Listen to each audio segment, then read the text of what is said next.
Good evening. Welcome to the Pearl Report. I'm Diana Lin. Ever since the legislature last year rejected even a public consultation on laws against sexual orientation discrimination, some high-profile lesbians have come out and spoken up. Producer Erica Poon looks at the struggles lesbians face in the community and where Hong Kong stands in LGBT acceptance.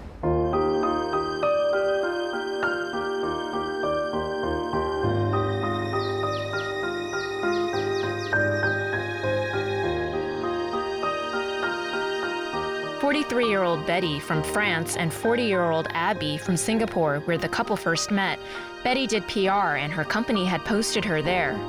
I was a little bit lonely, I didn't know many people, and one night I went out with some colleagues and I met Abby. We have eye contact on the dance floor. We have that sort of interest, but not sure whether is she gay or not. And but we kind of chatted and then exchanged mobile numbers, and then that's start of the history of us being together. Abby says she came out quite early when she was 10. As a child, say whatever you have in your mind. And I just one day, I came out to my mom and said, "Oh, Mom, I really like girls. When I grow up, I want to marry them." I guess I'm very blessed that my mom said to me, "Oh, that's okay, but you know what? You're still quite young, and why don't you wait? You're grown up a little bit more, and then you decide what you want to do, and as long as you're happy, it's okay." A Hong Kong study last year found nearly half of lesbians are not open about their sexual orientation and or gender identity with parents and other family members. They're slightly less open than gay men are. Some reasons include fear of rejection and lack of understanding. As I grew up, people seems to be always with guy and girl. I did try. I dated a guy for a few years, but then I realized that no, it's not really my kind. And I don't really find love, but I find more like friendship. Is that? Betty left home to study abroad when she was 18. My coming out was quite different to Abby's. It wasn't so easy for me.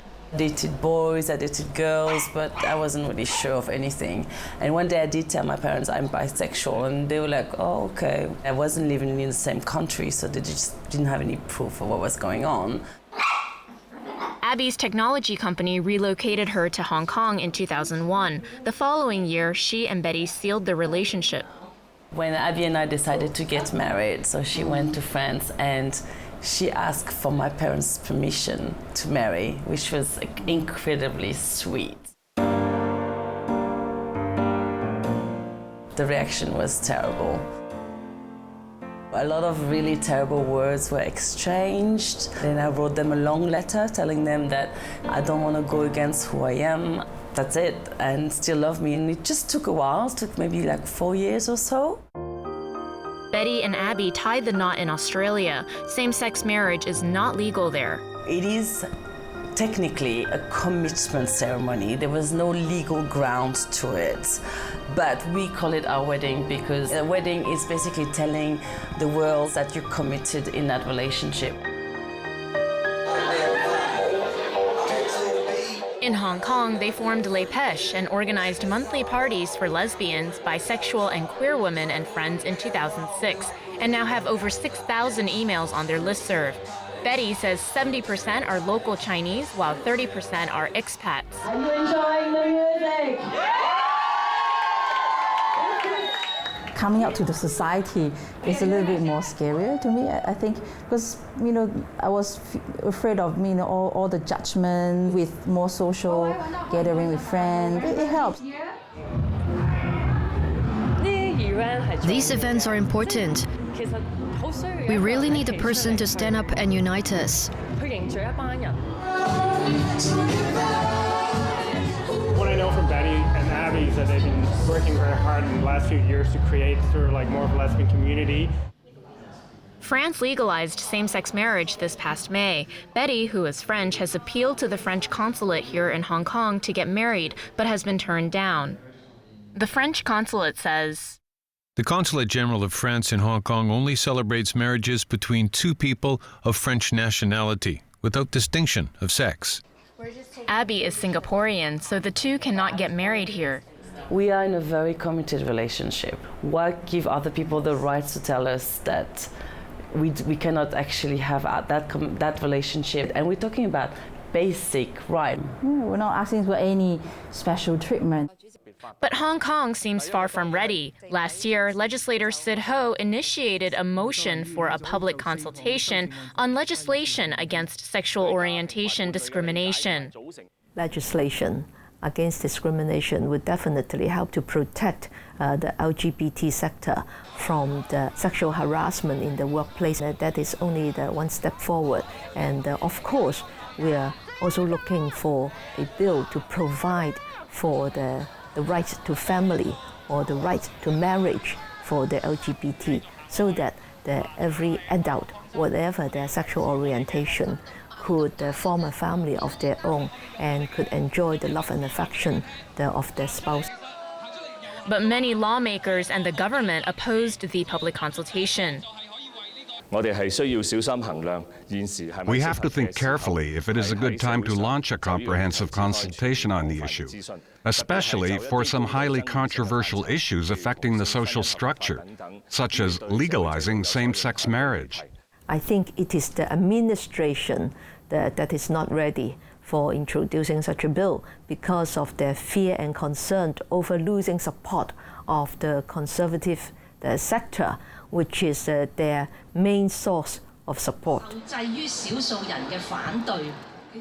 Earlier this year, Sid, along with other public figures, formed Big Love Alliance. We formed this to hopefully allow the general public and, of course, also the media to shed a more positive light on the LGBT community and the development of gender identities in Hong Kong.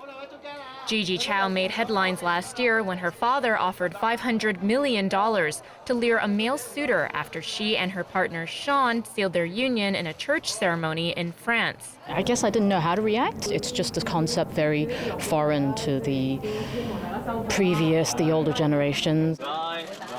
Big Love Alliance has a new book. The book is really about sexual minorities in Hong Kong, allowing a lot of contributors to just talk about the topic in an almost casual way. Singer Denise Ho came out last year. I just felt that that's what I should do, at that moment, at that time.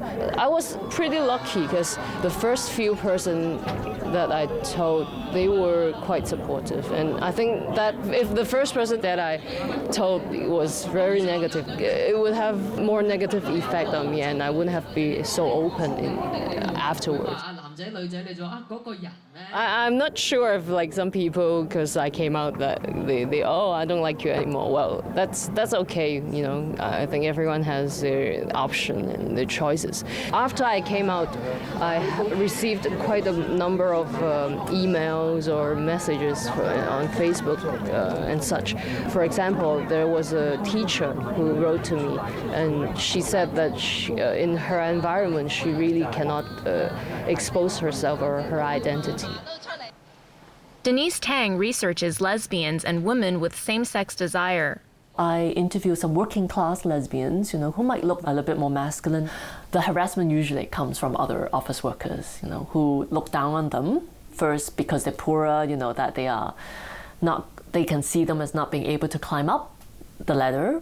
Second is because of their appearance, that they're not feminine enough. Even if you're lesbian but you pass as a heterosexual woman, I'm sure you might have a easier time than someone who might have much more of a different kind of appearance. A local survey last year found more than 20% of people were not accepting of LGBT individuals. The number of companies that have taken some step towards creating an inclusive workplace for LGBT employees. The companies that we know of are probably in the region of about 30 to 40 companies in Hong Kong. All of them non-local. There are more than 1 million companies in Hong Kong. We do think that companies have a big role to play, providing equal benefits for LGBT employees and their partners. What we've seen is really impactful and powerful is for someone who is not LGBT and someone who's quite senior in the organization to be able to stand up and say, you know, I'm a managing director, I'm not gay, but I'm truly supportive of this. I see the value of our organization becoming inclusive. Coming up, I have the privilege of giving birth, so I want to experience that. how one lesbian couple is raising a family. I think she's a great friend. Really enjoy each other's companion. That's my impression until she kissed me. And a couple's long journey to be together. That and more after the break.